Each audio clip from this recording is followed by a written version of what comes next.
Selamat datang kembali di pembahasan mendalam kita. Coba Anda bayangkan ini ya, abad ke-9, di Moravia, Eropa Tengah sana, ada seorang pangeran Franka namanya Weringhar. Dia disergap. Tapi bukan cuma dibunuh biasa. Ini dimutilasi secara brutal. Bibir, hidung, telinga, bahkan, alat kelaminnya dipotong. Wah, mengerikan sekali itu. Ngeri kan? Tapi, yang menarik justru ini. Sumber dari Franka sendiri loh yang bilang kalau ini tuh bukan sekedar amukan orang liar. Oh ya, terus apa katanya? Sebagai balasan, gitu atas perlakuan bapaknya si Weringhar ini sebelumnya. Oke, jadi ada konteks politiknya ya, bukan sekedar brutalitas. Betul. Nah, ini langsung bikin kita mikir kan? Loh, kok bisa ada kekuatan Slavia yang terorganisir begini? Di tanah yang dulunya kita kenal, itu wilayahnya orang Jermanik. Terus apa artinya ini buat gambaran Eropa waktu itu secara keseluruhan? Pertanyaan bagus. Memang wilayah itu kan tadinya identik dengan kelompok Jermanik ya. Iya kan? Nah, dalam penelusuran kita kali ini, kita mau coba bongkar nih transformasi besar-besaran di Eropa selama 1000 tahun pertama Masehi. Kita pakai sumber-sumber yang sudah Anda siapkan, fokusnya ada dua hal nih yang ternyata, nyambung banget. Apa aja tuh? Pertama, gelombang perpindahan penduduk besar-besaran, atau migrasi itu. Dan kedua, munculnya negara-negara baru. Justru di wilayah-wilayah yang dulu dianggap pinggiran atau barbar sama pusat peradaban Mediterania. Betul sekali. Dan tujuan kita di sini bukan cuma ngulang cerita tanggal sama nama raja gitu ya, tapi lebih ke mencoba paham kenapa sih semua ini bisa terjadi. Nah, itu dia. Kenapa? Ada satu gagasan kunci yang menarik nih. Dari salah satu sumber utama kita, Peter Heather. Dia bilang, semua gejolak ini, migrasi besar, terus lahirnya negara-negara baru, ini sebenarnya adalah semacam respons Respon terhadap apa? terhadap kesenjangan. Kesenjangan yang luar biasa besar antara dunia Mediterania, yang maju kekaisaran Romawi dan penerusnya itu, dengan wilayah-wilayah di utara dan timurnya yang dianggap kurang maju. Oh, jadi karena ada perbedaan kemajuan yang jauh itu ya? Iya, bisa dibilang kemajuan dan kekayaan Mediterania itu sendiri secara nggak langsung ikut memicu perubahan besar di pinggirannya. Perubahan yang akhirnya merombak tatanan dunia kuno dan jadi fondasi Eropa modern yang kita kenal. Oke, ini menarik banget. Jadi bukan cuma cerita invasi barbar yang liar, tapi lebih ke, dinamika tarik-menarik, respons terhadap ketidaksetaraan. Gitu ya? Kurang lebih begitu, ada interaksi yang kompleks di sana. Sip, mari kita bedah lebih dalam kalau gitu. Kita akan lihat gimana kelompok-kelompok kayak orang Jermanik, Slavia, terus nanti Viking juga, mereka bergerak, saling mempengaruhi, dan akhirnya ngebentuk peta politik Eropa yang baru. Oke, siap. Kita mundur dikit ya, ke awal milenium pertama. Di luar lingkaran Mediterania yang dikuasai Roma itu, Eropa barbar ini kasarnya kebagi jadi 3 zona lah. Gimana itu pembagiannya? Di barat, ada zona Celtic. Mereka ini sebenarnya paling maju di antara yang barbar, tapi ya sebagian besar udah ditaklukkan Roma. Terus, di tengah sama utara, ada zona Jermanik. Nah, ini yang sering disebut-sebut. Ya, pertanian mereka belum seintensif di selatan, budayanya juga lebih sederhana katanya. Roma dulu pernah coba naklupin, tapi setelah kalah telak di hutan Teutoburg itu... Ah iya, kekalahan Varus itu ya? Nah itu dia, Roma jadi mikir, wah repot amat ini, nggak sepadan lah usaha sama biayanya. Gitu kira-kira. Terakhir, ada Eropa Timur. Ini luas banget dan lebih misterius buat Roma. Peninggalan arkeologinya juga lebih sedikit katanya. Oke, nah ngomongin kelompok-kelompok ini bergerak, pandangan sejarawan soal migrasi ini sendiri udah banyak berubah loh. Berubah gimana tuh? Dulu kan bayangannya kayak rombongan besar pindah bareng ya. Nah, itu dia pandangan lama. Dulu memang sering dibayangin suku Goth atau Vandals itu kayak satu bangsa utuh gitu. Pindah bareng-bareng, plek. Tapi setelah Perang Dunia II muncul pandangan baru. Salah satunya dari Reinhard Wendskus.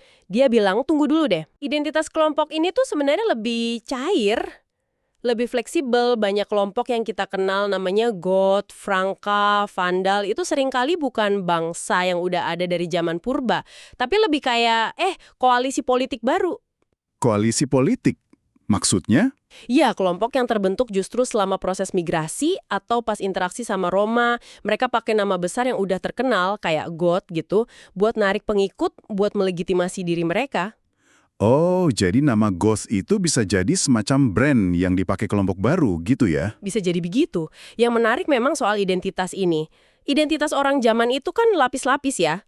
Ada ikatan keluarga, klan, suku yang lebih besar, atau gabungan beberapa suku.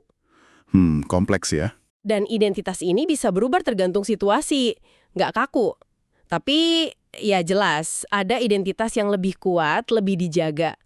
Terutama kalau terkait sama hak atau keuntungan tertentu. Misalnya jadi anggota kelompok prajurit elit gitu. Itu nggak sembarang orang bisa ngaku-ngaku. Oke, paham. Jadi identitasnya cair, tapi ada batasnya juga. Nah, antara abad pertama sampai keempat Masehi, katanya dunia Jermanik ini berubah banget ya? Drastis perubahannya. Kalau kita baca Tacitus di abad pertama, kan gambarannya banyak suku kecil, tercerai-berai gitu ya. Iya. Nah, masuk abad keempat, situasinya udah beda jauh. Muncul kelompok-kelompok gabungan, konfederasi gitu, yang jauh lebih besar dan lebih kuat. Contohnya? Kayak Alamani di dekat Sungai Rhine, terus Franka, Saxon, Burgundi, sama berbagai kelompok Goth kayak Tervingi. Ini bukan lagi suku-suku kecil kayak zaman Tacitus. Skalanya udah beda. Contohnya Alamani tadi deh. Mereka itu gimana bentuknya? Satu kerajaan gitu? Enggak juga sih kalau satu raja, mungkin lebih kayak gabungan suku yang lebih solid aja ikatannya dibanding abad pertama. Mulai muncul tuh raja-raja atau pemimpin perang yang punya pasukan pribadi tetap. Bisa ratusan orang. Wah, bukan petani yang cuma disuruh perang kalau butuh lagi ya? Bukan, ini udah prajurit yang lebih permanen. Nah, arkeologi juga mendukung ini. Ada temuan menarik di rawa Ejspool di Denmark, itu dari sekitar tahun 300 M. Temuan apa tuh? Isinya perlengkapan militer lengkap, buat sekitar 200 prajurit. Ada tombak khusus, pedang, perisai, bahkan perlengkapan buat komandan berkuda. Ini nunjukin udah ada organisasi militer yang lebih rapi, ada hierarkinya. Jauh banget bedanya sama gambaran suku kecil zaman Tacitus. Menarik. Kok bisa ya ada perubahan militer secepat itu? Nah, ini nggak datang gitu aja. Ini ada kaitannya erat sama semacam revolusi pertanian di Eropa Utara Jermanik. Revolusi pertanian. Maksudnya gimana? Mereka mulai pakai bajak dari besi yang lebih berat, yang jenisnya itu bisa buat ngolah tanah liat. Tanah liat di Eropa Utara itu kan subur, tapi susah dikerjain pakai alat sederhana. Oke, jadi alatnya lebih canggih. Terus efeknya? Efeknya gede, produksi pangan melonjak drastis. Ini penting banget. Kenapa? Pertama, masyarakat jadi punya surplus makanan buat ngidupin prajurit khusus tadi, yang nggak perlu bertani lagi. Masuk akal. Kedua, ini kemungkinan juga memicu pertumbuhan penduduk. Buktinya, dari arkeologi, area pemakaman kelihatan meluas. Terus analisis serbuk sari purba juga nunjukin peningkatan tajam serbuk sari gandum dibanding pohon atau rumput liar. Artinya lahan pertanian makin luas. Wow, keren ya. Bisa dilacak sampai serbuk sehari gitu. Selain pertanian, ada kemajuan ekonomi lain juga nggak? Kayaknya saya baca di sumber Anda soal kerajinan logam gitu. Betul, ada kemajuan di kerajinan logam mulia, kayak fibula tuh loh, semacam peniti hias buat jubah, yang tadinya banyak dari perunggu atau besi, sekarang makin banyak dari perak. Desainnya lebih rumit. Oke. Terus gerabah juga.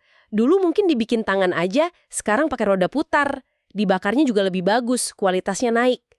Bahkan ada bukti produksi massal, kayak nemu banyak banget sisir dari tulang di satu lokasi bengkel. Wah, udah mulai ada spesialisasi produksi ya? Iya, tapi ya itu tadi, kemajuan ini ada sisi lainnya. Apa tuh?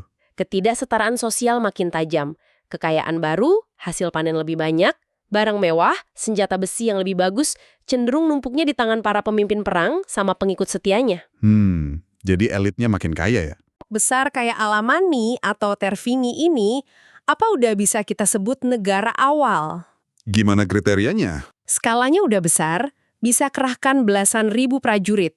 Terus kayaknya udah ada sistem buat ngumpulin surplus makanan, mungkin lewat itineransi, jadi raja sama rombongannya itu keliling wilayah buat makan hasil panen lokal.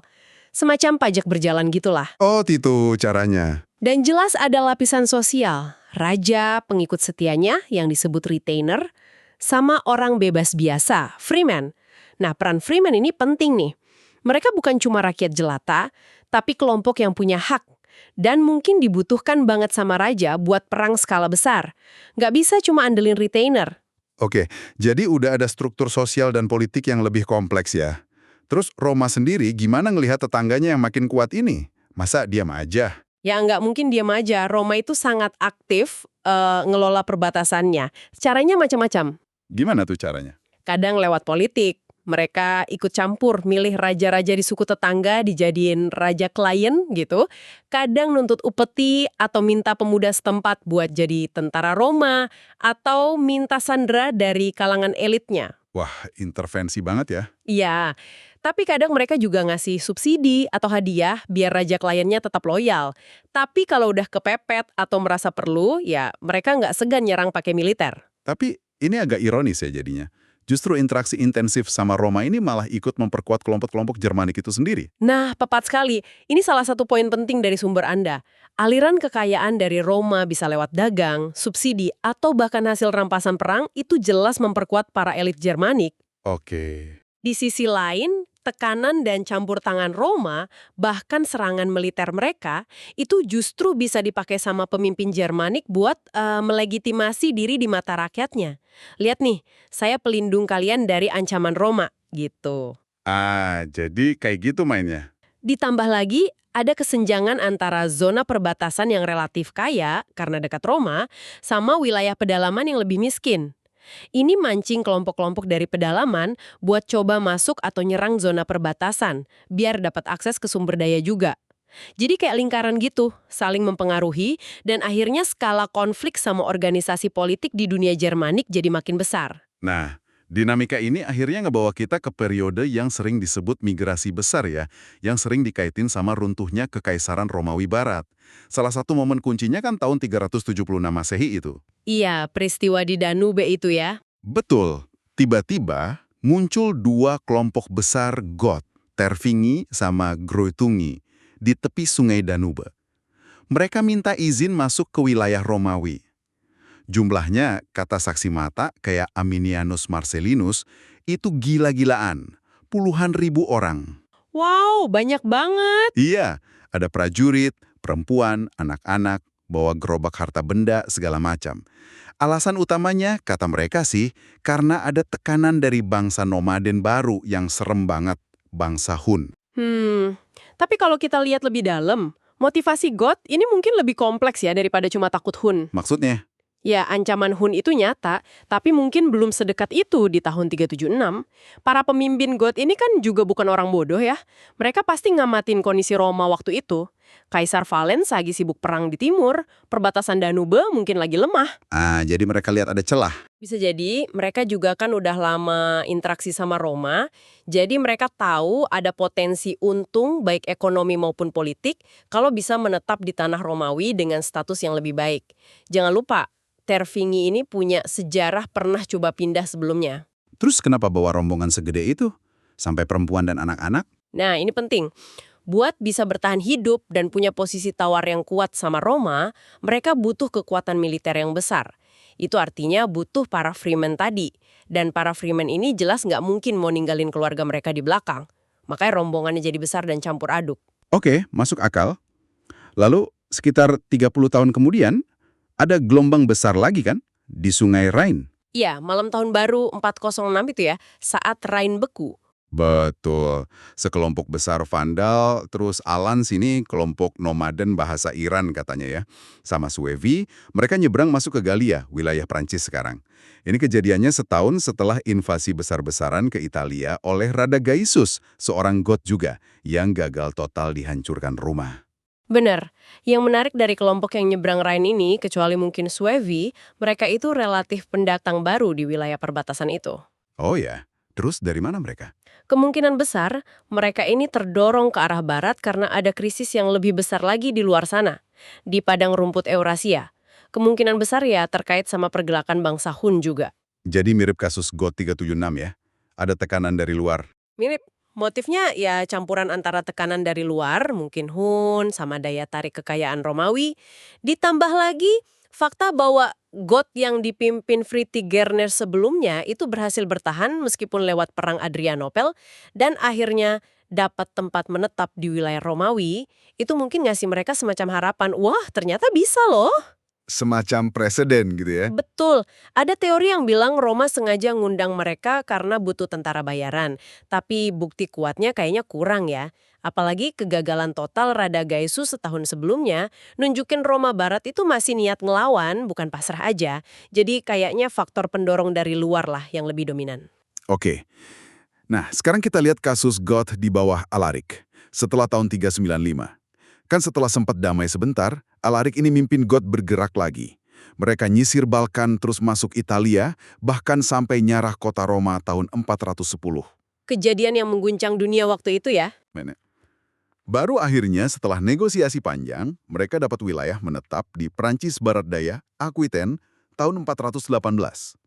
Pertanyaannya, kenapa sih mereka ini nomaden terus selama hampir 20 tahun?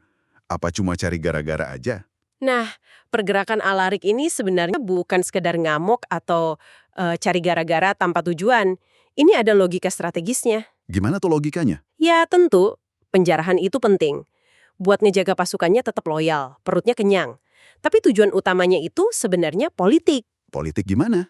Dia mau maksa penguasa Romawi waktu itu kan kekaisaran sering pecah antara barat dan timur ya, buat merevisi perjanjian damai sebelumnya. Alaric ini mau pengakuan resmi atas posisinya, mau dukungan ekonomi yang stabil dari Roma, dan yang paling penting, tanah pemukiman yang layak buat pengikutnya. Oh, jadi bergerak itu cara dia buat negosiasi? Bisa dibilang gitu, alat untuk mendapatkan posisi tawar yang lebih baik. Yang menarik lagi nih, selama proses nomaden ini, kelompok Alaric malah jadi makin besar loh. Kok bisa? Mereka narik kelompok Goth lain yang mungkin tadinya misah, kayak Greutungi, bahkan narik prajurit-prajurit non-Goth yang kecewa sama Roma, terutama setelah jatuhnya Stilicho, jenderal Romawi yang tadinya jadi patron mereka. Jadi justru tekanan dari Roma lah yang bikin kelompok-kelompok ini makin bersatu di bawah Alaric demi bisa bertahan hidup. Wah, dinamikanya kompleks banget ya. Jadi kesimpulannya buat bagian ini, migrasi besar abad keempat dan kelima ini bukan semacam konspirasi terencana bangsa barbar gitu ya, untuk hancurin Roma. Oh, nggak terencana bareng-bareng gitu. Enggak. Kelompok-kelompok ini ya jalan sendiri-sendiri, malah sering berantem satu sama lain. Tapi, nah ini penting, efek gabungannya itu Fatal ya buat Roma Barat. fatal, itu dia. Ketika provinsi-provinsi kaya kayak Galia, Spanyol, terus Afrika Utara lepas dari kontrol efektif Roma gara-gara kelompok-kelompok ini menetap di sana, pendapatan pajak kekaisaran anjlok drastis. Nggak ada duit lagi ya. Nah, tanpa uang, ya kemampuan militer dan politik Roma Barat langsung lumpuh. Kelompok-kelompok migran ini, meskipun identitasnya mungkin cair dan baru terbentuk ya, ternyata cukup besar dan cukup kuat secara struktur. Mereka bisa kerahkan belasan ribu prajurit. Benaran emang. Cukup kuat buat bertahan. Dan akhirnya ya membongkar kekaisaran di barat. Kekuatan dan kekompakan mereka ini yaitu tadi hasil dari perubahan masyarakat Jermanik yang udah berlangsung berabad-abad sebelumnya. Oke, jelas. Nah, dari keruntuhan di barat, kita geser yuk fokusnya ke timur dan utara. Kalau dunia Jermani kan banyak ninggalin jejak tulisan ya. Tapi sejarah awal bangsa Slavia ini katanya lebih gelap ya. Betul. Sumber tertulis dari mereka sendiri di masa-masa awal itu langka banget. Makanya ada perdebatan soal asal-usul mereka. Perdebatan gimana tuh? Ada yang bilang mereka ini keturunan kelompok Venedi kuno yang pernah disebut Tacitus. Tapi ada juga pandangan lain, misalnya dari Florin Curta, yang bilang identitas Slavia ini baru benar-benar terbentuk di sekitar pegunungan Karpatia sana. Justru sebagai hasil interaksi intensif sama perbatasan Kekaisaran Bizantium di selatan. Oh, jadi bukan bangsa kuno, tapi identitas yang muncul karena kontak. Itu salah satu teorinya. Yang pasti sih, setelah sekitar tahun 500 Masehi, terjadi penyebaran bangsa Slavia yang luar biasa luas. Kemana aja tuh? Mereka gerak ke selatan, masuk ke Balkan, terus ke barat, sampai ke Eropa Tengah, nah termasuk Moravia yang kita bahas di awal tadi. Terus juga ke timur, melintasi dataran Rusia yang luas itu. Wah, luas banget ya penyebarannya. Luas. Tapi penting diingat, ini bukan satu kali pindah besar-besaran kayak Goth nyebrang Danube gitu. Ini lebih kayak proses yang beragam, terjadi di waktu yang beda, di tempat yang beda. Kalau dari sumber atau temuan arkeologi, kelihatannya ada beberapa cara gitu ya orang Slavia ini nyebarnya. Iya, kelihatannya begitu. Ada yang modelnya kayak keluarga-keluarga kecil atau kelompok kecil gitu, yang pelan-pelan merambah tanah baru. Ngisi kekosongan yang mungkin ditinggalin kelompok Jermanik sebelumnya di Eropa Tengah. Budaya arkeologi yang disebut Korczak itu sering dikaitin sama model penyebaran kayak gini. Oke, model merambat gitu ya. Ada model lain? Ada juga yang kelihatannya kelompoknya lebih besar dan lebih terorganisir. Semacam suku gitu. Mereka menetap dan sering banget bikin repot kota-kota Bizantium di Balkan, kayak Tesalonika itu. Sumber Bizantium banyak cerita soal serangan-serangan mereka. Wah, Jadi ada yang skalanya lebih besar juga. Terus ada juga kemungkinan lain, ini agak spekulatif, yaitu transfer elit. Misalnya kasus Serb sama Kroat di Balkan. Ada cerita kalau mereka itu awalnya dipimpin oleh kelompok prajurit elit yang memisahkan diri dari kekuasaan Avar. Avar, itu siapa lagi? Avar ini bangsa nomaden yang kuat banget di Eropa Tengah sekitar abad ke-6 sampai ke-8. Mereka nguasain banyak kelompok Slavia. Nah, peran Avar ini menarik. Di satu sisi, mereka neken orang Slavia. Tapi di sisi lain, serangan-serangan Avar ke Bizantium itu mungkin justru ngebuka jalan buat orang Slavia buat masuk lebih jauh ke Balkan. Jadi Avar ini kayak pedang bermata dua buat Slavia ya? Terus motivasi orang Slavia pindah ini apa aja kira-kira? Wah ya macam-macam kayaknya bisa jadi cari tanah baru. Mungkin karena populasi nambah atau tanah lama udah nggak subur. Bisa juga lari dari penguasa yang lebih kuat kayak Avar tadi. Atau mungkin dari kelompok Slavia lain yang lebih dominan. Atau yang memanfaatkan peluang politik dan ekonomi baru yang muncul di dunia pasca Romawi. Dinamikanya mirip-mirip lah sama yang kita lihat di Barat. Cuma pemainnya aja beda. Oke. Nah, fenomena besar lainnya di paruh kedua milenium pertama ini kan zaman Viking ya. Mulai akhir abad ke-8 itu. Ah ya, Viking. Ini juga heboh ceritanya. Aktivitas mereka ini katanya ada tahapannya ya. Nggak langsung tiba-tiba nyerang besar-besaran. Betul, ada fasenya. Awalnya, akhir abad ke-8 itu dimulai dengan serangan-serangan penjarahan yang skalanya relatif kecil tapi mengejutkan. Kayak serangan ke biara Lindisfarne di Inggris tahun 793 itu kan ikonik banget. Iya sering disebut itu. Tujuannya waktu itu ya murni ngerampok aja, barang berharga, mungkin budak. Terus masuk abad ke-9, nah ini skalanya mulai membesar. Muncul yang namanya pasukan besar Viking. Ini isinya bisa ribuan orang. Ribuan, wah Iya, mereka nggak cuma nyarah di pesisir, tapi udah berani nyerang jauh ke pedalaman Inggris, Prancis, bahkan ada yang sampai ke Laut Tengah segala. Gila juga ya jangkauannya. Terus fase berikutnya apa? Fase berikutnya itu pemukiman. Orang-orang Skandinavia ini mulai menetap di berbagai tempat. Di Kepulauan Utara dan Barat Inggris, Shetland, Orkney, Hebrides, terus Islandia yang tadinya kosong melompong itu, Greenland juga. Di Inggris bagian timur mereka bikin wilayah sendiri yang namanya Danelaw. Di Prancis ada Normandia. Normandia itu dari Viking ya asalnya. Iya, dari orang Norse atau Northmen. Makanya namanya Normandia. Jangan lupa juga ekspansi mereka ke arah timur. Oh iya, yang ke Rusia itu ya. Yang melahirkan Rus. Betul. Orang Skandinavia ini sering disebut Varangian di sana, nyusurin sungai-sungai besar di Rusia. Aktivitas utama mereka di sana awalnya itu dagang. Dagang apa? Mereka nuker perak dari dunia Islam yang mereka dapetin lewat jalur sungai Volga dengan barang-barang dari hutan utara kayak bulu binatang sama budak. Lama-lama mereka nggak cuma dagang tapi mulai bikin pusat kekuasaan.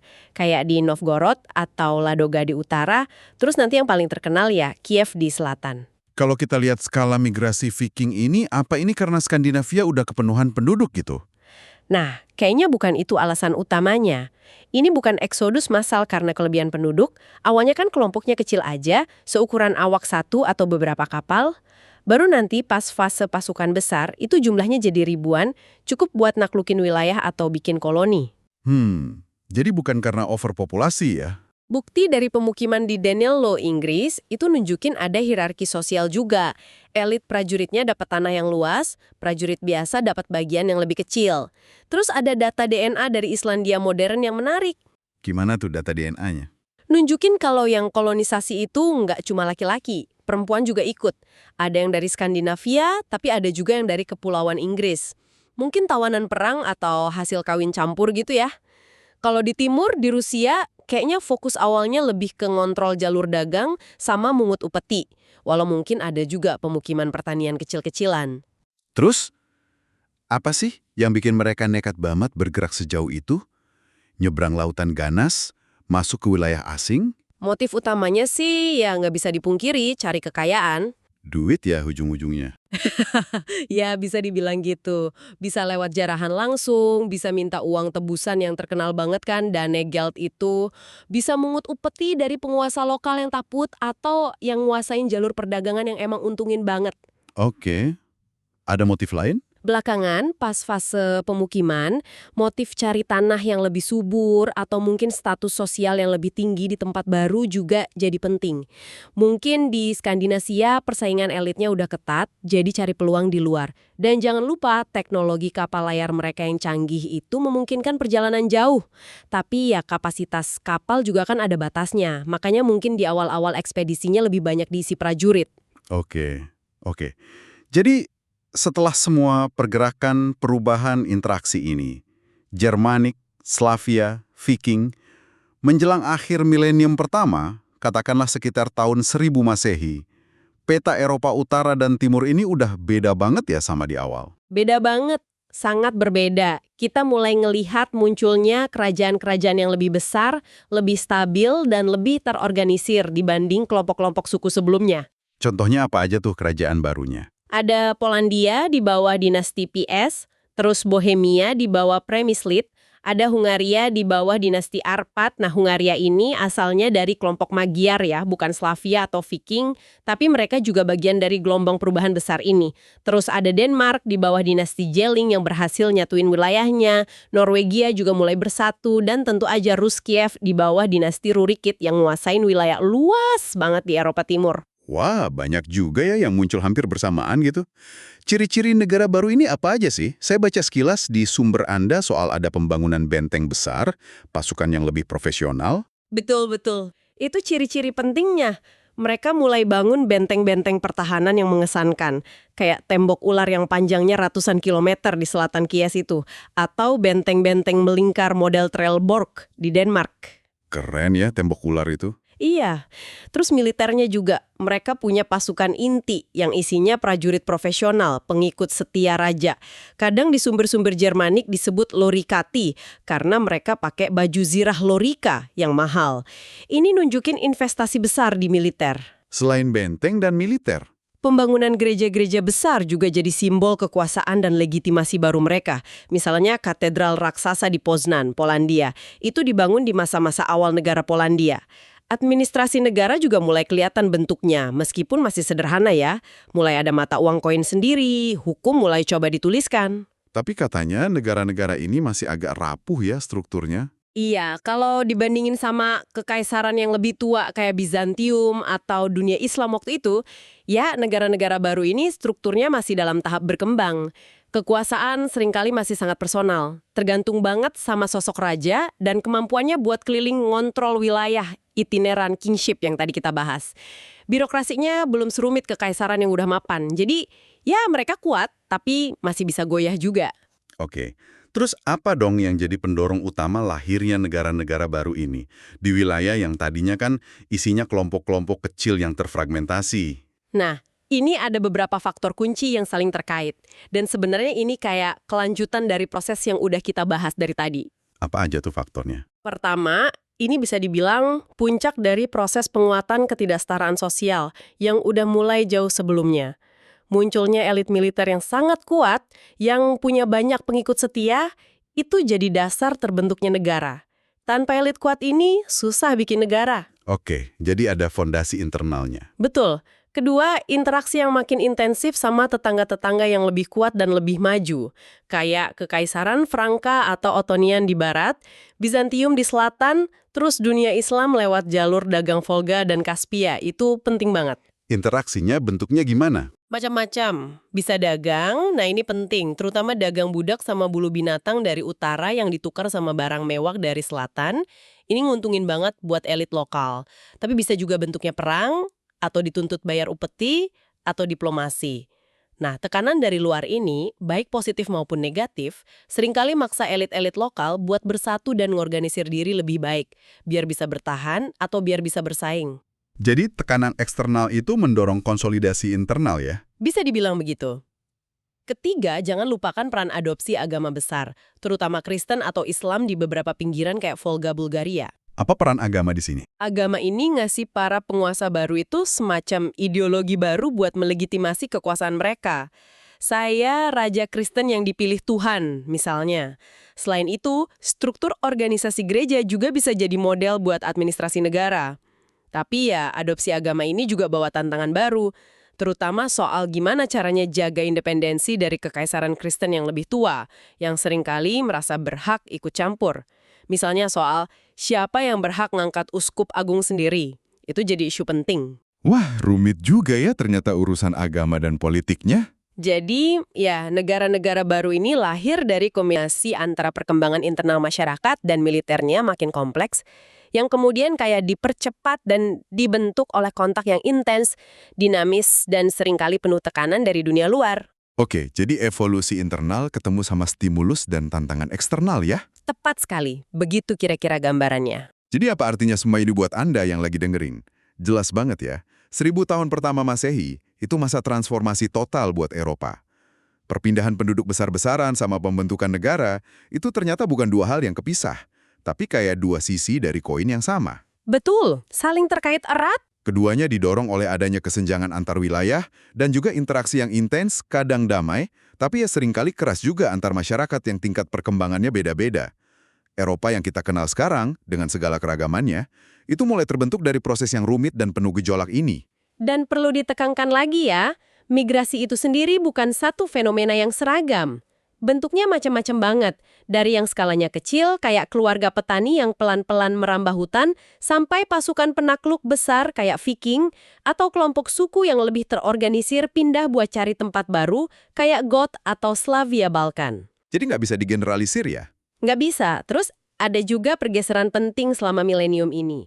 Kalau di awal-awal kita lihat kelompok-kelompok yang relatif masih gampang pindah-pindah, identitasnya mungkin masih cair, nah menjelang akhir periode, muncul negara-negara yang lebih menetap, yang udah banyak investasi di wilayah tertentu. Contohnya? Ya kayak negara Moravia tadi, yang udah bangun benteng sama gereja dari batu, atau kerajaan-kerajaan Skandinavia yang bikin benteng Trelleborg. Investasi semacam ini kan bikin mereka jadi lebih terikat sama wilayahnya. Ini bikin modal migrasi besar-besaran kayak zaman Volkerwanderung awal itu jadi lebih sulit dan mungkin kurang menarik lagi buat mereka. Akarnya udah mulai tertanam lebih dalam di tanah.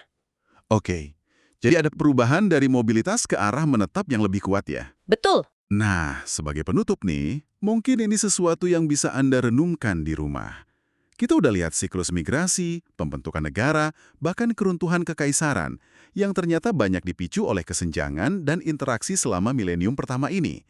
Pertanyaannya, adakah pola atau gema dari dinamika ini yang mungkin Anda lihat dalam sejarah Eropa di abad-abad selanjutnya? Atau bahkan, mungkin, dalam dinamika global saat ini? Ketika wilayah-wilayah dengan tingkat kemakmuran dan kekuasaan yang berbeda terus berinteraksi, bertemu, bersaing, dan ya, terkadang berbenturan. Pertanyaan menarik untuk dipikirkan.